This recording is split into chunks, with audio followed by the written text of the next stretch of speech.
Pendant mes études à l'université, j'ai voulu profiter de mes assurances pour un nettoyage chez le dentiste. Ils ont fait un petit examen pour voir l'état de ma bouche. C'est normal. Dans ma tête, tout allait bien. Mais là, ils se sont mis à me trouver plein de problèmes en me disant que c'était vraiment urgent. Fait que j'ai un peu exagéré le fait que j'avais pas beaucoup d'argent dans l'espoir qu'ils me disent que c'était le plus urgent. C'est pas clair, là, mais j'ai eu l'air vraiment folle. Allez, pas trop vite. Expliquez-nous plus en détail. Donc, vous allez chez le dentiste. Comment ça se passe? On va partir de votre entrée. J'arrive. Je dois enlever mes bottes. Devez-vous mettre les pichoux en dessus? Oui. Donc, vous mettez les pichoux en dessus. Puis là, vous faites quoi? Je vais au comptoir. Puis il se passe quoi? La réceptionniste me salue, elle me demande mon nom, me confirme le rendez-vous, puis me dit d'aller attendre dans la salle. Décrivez la salle d'attente. C'est blanc, des chaises pas très confortables, il y a des tables basses avec des vieilles revues dessus, puis la réceptionniste est séparée par une vitre. Est-ce qu'il y a de la musique? Oui, Rouge FM. Fascinant! Vous voyez? Qu'est-ce qu'on doit voir? Ben, le cérémonial. On entre dans un espace. On doit déjà se fragiliser en enlevant nos chaussures. Puis là, il y a une personne transitoire qui sert à filtrer les patients, les identifier. Cette personne-là nous envoie attendre. On ne sait pas combien de temps on va attendre, mais on accepte qu'on doit attendre le temps qu'il faut. Puis tout ce qu'on nous offre pour attendre, c'est des vieilles revues puis le Rouge FM. On sait que toute l'action se déroule dans des salles d'examen fermées. On accepte tout ce cérémonial-là. Ensuite, Une femme vient. l'hygiéniste. Oui, l'hygiéniste. Elle m'amène dans la salle, je m'assois sur la chaise, elle penche la chaise, puis là, elle se met à me poser des questions pendant qu'elle regarde mes dents, puis j'ai la bouche grande ouverte. Là, elle nettoie mes dents, puis elle sort de la pièce pour aller chercher le dentiste. Puis il s'assoit.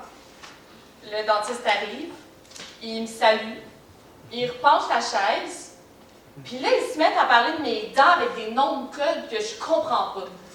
Exactement. Tout à coup, on nous parle en code devant nous. On nous tient à l'écart de ce discours-là. On est vraiment en état de vulnérabilité. On est couché, bouche ouverte, puis on nous parle en code devant nous. Ensuite, Là, le dentiste me dit que mes dents se déchaussent, que j'ai besoin d'une greffe de gencives, que j'ai absolument besoin de scellant pour mes molaires. Il m'a vraiment fait peur avec des problèmes qui pourraient arriver dans le futur si je faisais rien. Ça montait à 8000 piastres. 8000 piastres. Sauf que moi, je pouvais pas mettre autant d'argent sur mes dents, surtout que les problèmes qu'on m'annonçait, c'était des problèmes hypothétiques, pas des problèmes certains. Vous avez fait quoi? J'ai essayé de demander au dentiste s'il y avait des problèmes qui étaient plus urgents que d'autres, mais selon lui, tout était vraiment urgent. Fait que j'ai un peu exagéré le fait que j'avais pas beaucoup d'argent dans l'espoir qu'il me dise « OK, ben si t'as pas beaucoup d'argent, on va faire ça en premier ».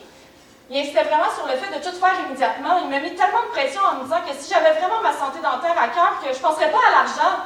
C'était comme si en disant que j'étais pauvre, je disais en même temps que je m'en foutais. Mais je m'en foutais pas. J'avais juste pas 8000 piastres. Fait que j'ai essayé de le convaincre que c'était une question de budget, que je pourrais pas payer l'épicerie ou le loyer.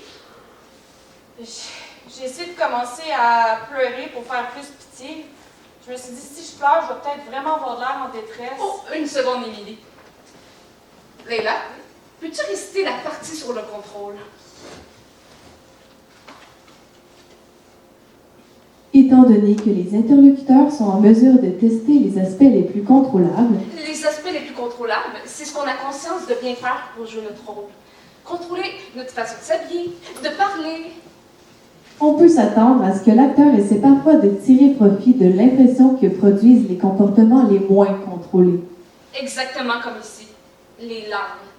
Tu te dis que tu vas pleurer parce que si tu pleures, ça a l'air d'appuyer ton jeu de personne pauvre. Mais ils m'ont pas cru. J'ai pas pleuré pour vrai. J'étais tellement embarrassée d'avoir été prise à faker de pleurer que j'ai payé pour tous les traitements. Ça fait 5 ans que j'ai toujours pas fini de rembourser sur ma carte de crédit. Une excellente anecdote. D'un côté, vous avez essayé de jouer votre personne pauvre qui n'a pas d'argent. Mais de l'autre, le dentiste, lui, jouait fermement son rôle de sauveur de votre bouche. Comment argumenter avec un dentiste? On est en état de vulnérabilité, couché, la bouche ouverte. Puis lui, il est là pour vous trouver des raisons de dépenser. Il est là pour faire de l'argent.